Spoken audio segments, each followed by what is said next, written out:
आज के लेक्चर में अब हम पढ़ने जा रहे हैं कि कंडक्टिविटी जो है, कंडक्टेंस भी बोल सकते हैं, वो दो तरीके से कंडक्टेंस होता है बेटा। ये तो पता चल गया कंडक्टेंस मतलब जिसमें फ्लो करंट पास हो सकता है। तो अब ये दो तरीके से हो सकता है, एक फिजिक्स के तरीके से, एक केमिस्ट्री।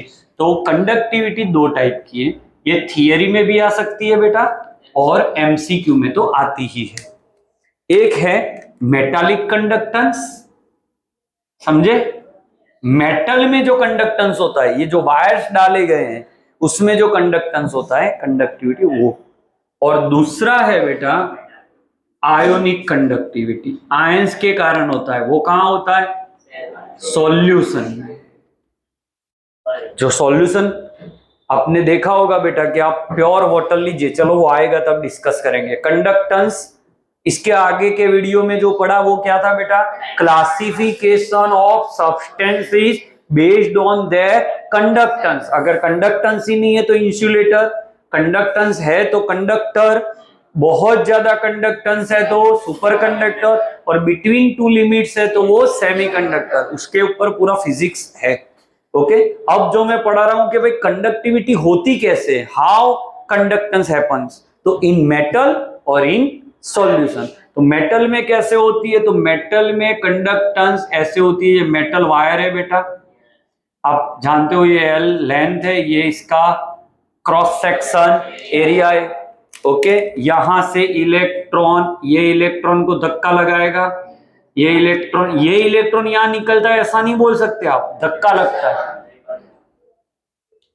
देखो ये वायर है, वायर भी तो मेटल का है, और वो मेटल में फ्री इलेक्ट्रॉन्स होंगे।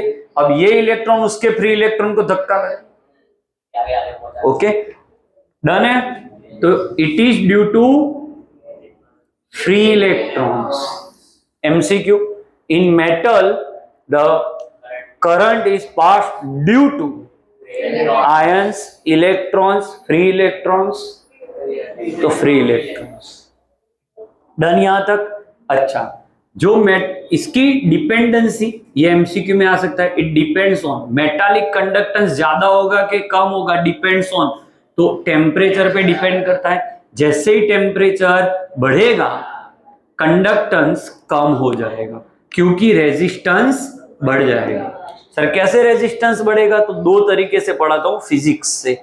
फिजिक्स में एक फॉर्मूला आता है बेटा, आर टी, मतलब टी टेम्परेचर पर resistance equal R01 plus alpha theta. Am I right? इसीलिए एज ए केमिस्ट्री टीचर मैं हमेशा मानता हूं कि अगर आपकी फिजिक्स पे अच्छी ग्रिप है तो you can teach physical chemistry very good.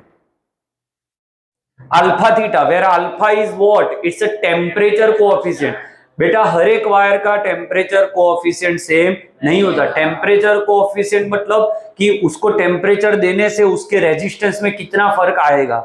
ये थीटा क्या है? तो चेंज इन टेम्परेचर। एक वायर 10 डिग्री पे था तब रेजिस्टेंस R0 मान लो, अब उसको 15 डिग्री सेल्सियस पे ले गए तब वो क्या हो गया?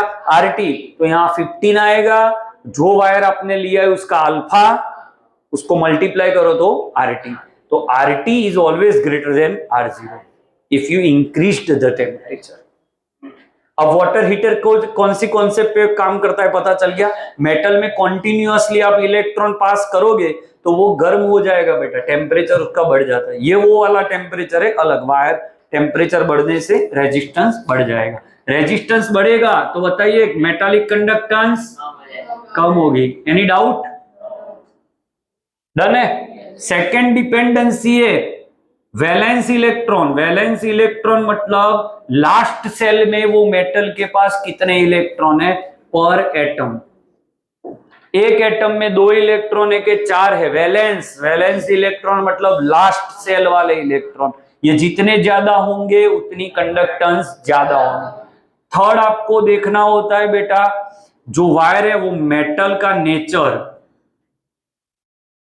देखो एजी भी अच्छा कंडक्टर है और कॉपर भी अच्छा कंडक्टर है, बट हीट कॉपर में जल्दी नहीं लगती, इसलिए मोस्टली कॉपर के वायर्स यूज होते हैं। और दूसरा है महंगा कम है। सस्ता है ना कॉपर एजी से, तो कंडक्टिविटी देखो तो एजी की ज्यादा है, बट हम बोल सके कि हाउस होल्ड में एजी कहाँ यूज करोगे बेटा इतने वायर्स में। तो ये वैलेंस इलेक्ट्रॉन देखना है, टेम्परेचर देखना है और मेटल की नेचर देखनी है। डन है। तो ये तीन चीज पे डिपेंडेंसी है।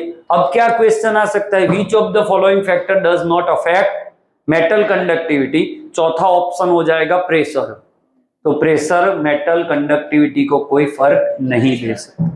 नेक्स्ट बेटा, मेटालिक कंडक्टिविटी में क्या होता है, एक इलेक्ट्रॉन यहां से जाता है दूसरा निकल जाता है, तो क्या इसकी ये वायर अगर आपने कॉपर लिया है तो क्या थोड़ी देर के बाद ये निकल हो जाएगा, नहीं होगा। तो इसमें क्या चेंज नहीं होता, केमिकल चेंज नहीं होता, कंपोजिशन चेंज नहीं होती।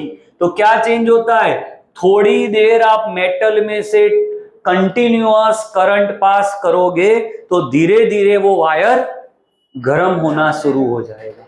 तो कौन सा चेंज होता है बेटा, टेम्परेचर बढ़ने लगता है, that is called physical change. Done छे। ओके, तो ये थियरी में आ सकता है बट चांसेस कम है। अब हमें पढ़ना है वो कौन सा है बेटा, आयोनिक। तो लेट स्टार्ट, आयोनिक कंडक्टेंस। अब आयोनिक कंडक्टेंस में क्या देखोगे कि पानी ले लो, चलो प्योर वाटर, हाँ डिस्टिल्ड वाटर, तो आप जानते हो डिस्टिल्ड वाटर में H+ होते हैं, OH- भी होते हैं, बट वो बहुत कम होते हैं। डिस्टिल्ड वाटर में H+ और OH- की कंसंट्रेशन बहुत कम है, एट 25 डिग्री सेल्सियस। इतने कम आयंस है, तो आयंस कम है तो कंडक्टिविटी कम होगी, क्योंकि कंडक्टिविटी आयोनिक है ना, आयंस के कारण होती है बेटा। सॉल्यूशन में कंडक्टिविटी आयंस के कारण होती है, तो यहां आयंस अभी कम है, तो इसकी कंडक्टिविटी, जिसको कप्पा बोलते हैं, क्यों बोलते हैं वो नेक्स्ट लेक्चर में बताऊंगा। Conductivity kappa is equal to, value है 3.5 10⁻⁵ siemens metre inverse. Siemens metre inverse इतनी है, बहुत कम नहीं है, बहुत कम है। पानी की कंडक्टिविटी बहुत कम है। तो फिर साइंटिस्ट ने सोचा let's add electrolyte in it.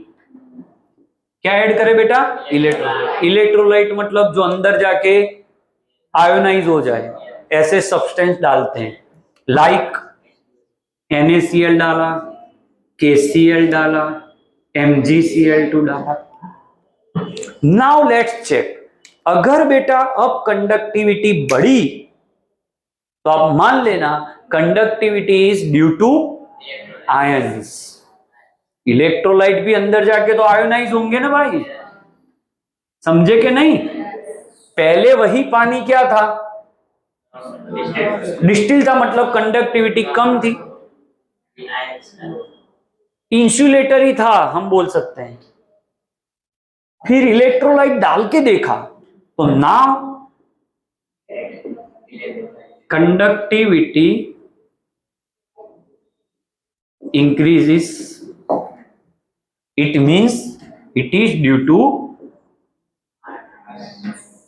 ions, so it is known as ionic conductivity। Done है यहां तक। अच्छा, इसमें डिपेंड्स ऑन क्या होगा, डिपेंड्स ऑन किस चीज पे डिपेंड करता है, सीधी बात है इसी पे तो डिपेंड करेगा कि आप डाल क्या रहे हो, मतलब टाइप ऑफ इलेक्ट्रोलाइट, क्योंकि टाइप दो होती है बेटा, वीक इलेक्ट्रोलाइट और स्ट्रॉन्ग। अगर स्ट्रॉन्ग डाला तो वो अंदर जाके 100% आयोनाइज होगा, लाइक NaCl। NaCl आपने अंदर 2 डाले तो अंदर 4 आयन बन जाएंगे, एक Na+, एक Cl-, ऐसा 2 बार। इक्विलिब्रियम चैप्टर स्टैंडर्ड 11 में आया था। वीक में अल्फा काफी कम होता है, नियरली 2%, तो सिर्फ इलेक्ट्रोलाइट डाल देने से कंडक्टिविटी बढ़ जाएगी ऐसा नहीं बोल सकते। स्ट्रॉन्ग डाली होगी तो काफी ज्यादा बढ़ेगी, और वीक डाली होगी लाइक एसिटिक एसिड तो बढ़ेगी बट कम बढ़ेगी। Type 1 clear? Sorry, dependency on first factor. Second factor concentration, ये भी अच्छी बात है। आप सोचिए 1 मोल NaCl में डालू पानी में और 2 मोल NaCl डालू, कहां ज्यादा कंडक्टिविटी होगी? यहां, क्योंकि ज्यादा NaCl ज्यादा आयंस ज्यादा कंडक्टिविटी। Dependency number 3 temperature. यहां टेम्परेचर बढ़ने से अच्छा होगा कि लॉस होगा? तो अच्छा होगा, क्योंकि अब टेम्परेचर इसका बढ़ाओगे तो ये 25 से अगर आपने 90 डिग्री किया तो यहां आयंस 10⁻⁻⁶ हो जाते हैं, मतलब 10 टाइम कंडक्टिविटी बढ़ेगी। टेम्परेचर बढ़ने से जो अनआयोनाइज्ड मॉलिक्यूल होंगे वो भी टूटने लगेंगे। तो जो टेम्परेचर यहां पे लॉस दे रहा था आपको, वही टेम्परेचर यहां पे आयोनिक कंडक्टिविटी को बढ़ा रहा है। 3 पॉइंट क्लियर है?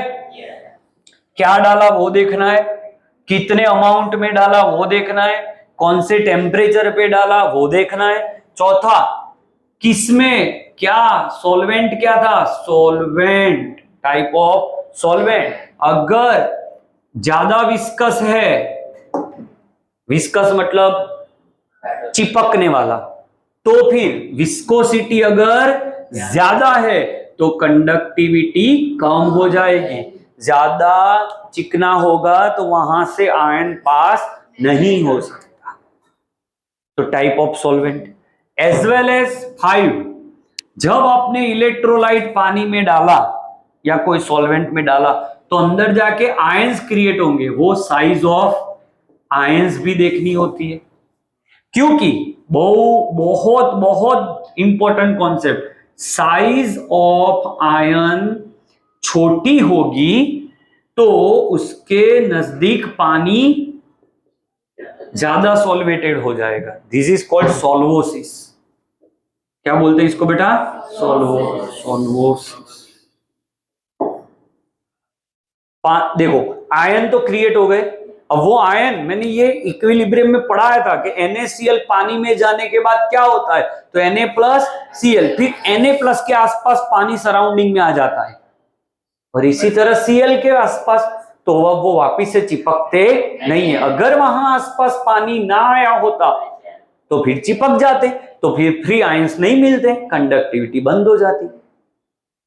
अच्छा, अब वापिस आ जाओ। पानी ज्यादा अगर इसने अपने आसपास लगा दिया तो ओवरऑल मास ऑफ आयन बढ़ जाएगा, क्योंकि आयन और उसके आसपास पानी स्टेबल तो है बट मास फिर बढ़ जाएगा, तो उसकी कंडक्टिविटी थोड़ी कम हो जाएगी। इतने डिफिकल्ट कॉन्सेप्ट है।